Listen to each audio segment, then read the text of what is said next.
Kepulan asap tebal membumbung tinggi di kawasan Mariinka, imbas dari serangan artileri Brigade ke-5 Rusia yang ingin menyapu bersih tentara Ukraina dari kawasan tersebut.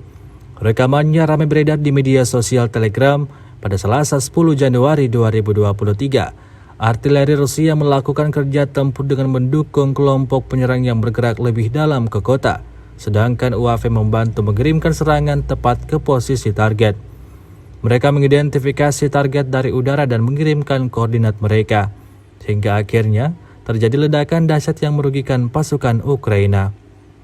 Hari ke-321 Rusia melaporkan secara total 367 pesawat Ukraina dan 200 helikopter, 2.856 kendaraan udara tak berawak, 400 sistem rudal anti pesawat dieliminir sejak awal operasi khusus.